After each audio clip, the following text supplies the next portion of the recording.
Hello everyone, this is John Russell calling from John Russell Live, coming to you with another Section 8 tip to help all you landlords out there.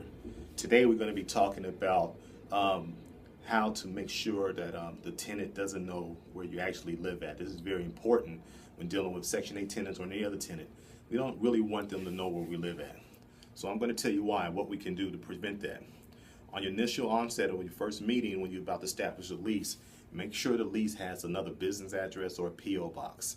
Always make sure. Never allow your tenant to know exactly where you live, because when we allow a tenant to know exactly where we live, we start having problems. Okay, some of the things that can happen if you allow your tenant to know where you live in, and they can just drive up and knock on your door. Now, I don't know about you, but if you have a family or something, you don't want anyone just to come over there and knock on your door and come and have problems to disturb your family.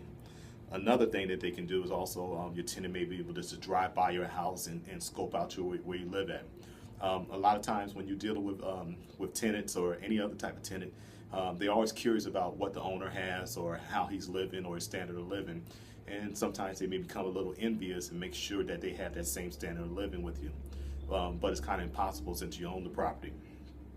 Another thing that you want to do is if they know where you live at, suppose you have to evict the tenant or something like that. If they get upset with you for any reason or think that you owe them something, they can always just come up to your house. Now, we don't want that kind of situation when we're dealing with tenants. I know a lot of landlords that made mistakes before and allowed their tenants to know where they live at and think they're friends.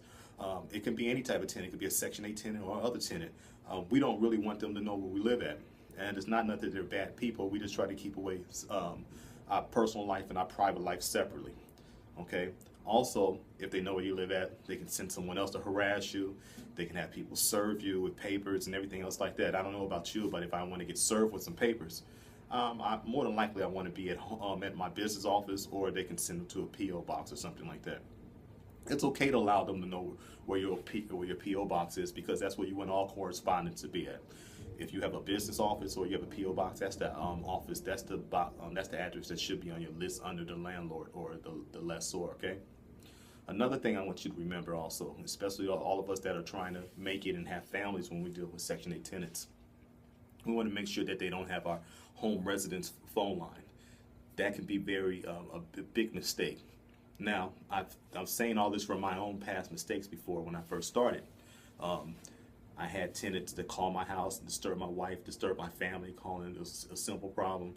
And it was just around Thanksgiving right now, just thinking about, it seemed like always something's happening around Thanksgiving.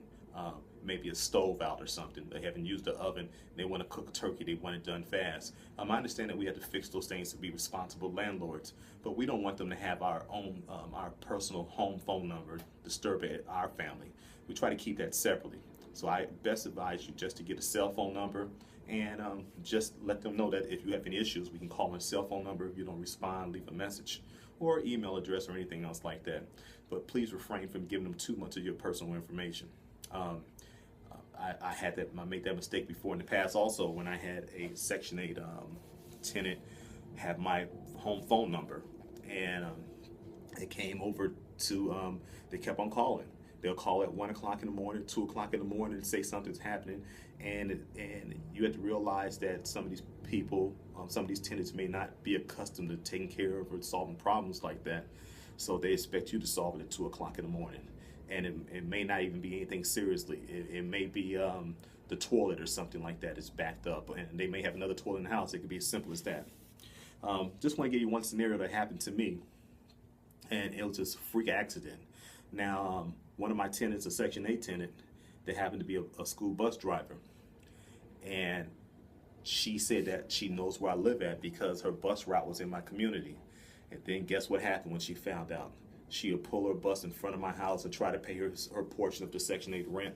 And it disturbed my wife and disturbed my family. But she was a nice person. But when it was time for her to leave, she wasn't that nice.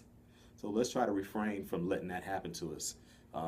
Keep your personal information separately. Do not let them know where you live at. And not to say they're bad people, just I wouldn't want anyone to know where I live at. I don't want a lot of my employees to know where I live at. I don't know. Very few people know where my residence is unless they're close to me. So that's what we want to do. And we want to make sure that our phone line, everything personal, our personal home phone number is not at access to our Section 8 tenants. This is another Section 8 tip from a landlord's perspective. And I just want to let you know that you can also get my book. It's called Section8isgreat.com. It's really a great book. It talks about all the things that you need to know about from buying a property, from leasing it to tenants, to how to find tenants, to actually maintain your property at the lowest price. And above all, everything, we want to make sure we receive a profit. We're not in it just to be owner homes. We want to make sure that we have cash flow coming from these properties. So visit my website, johnrusselllive.com, or you can visit it to get the order of the book at section8isgreat.com.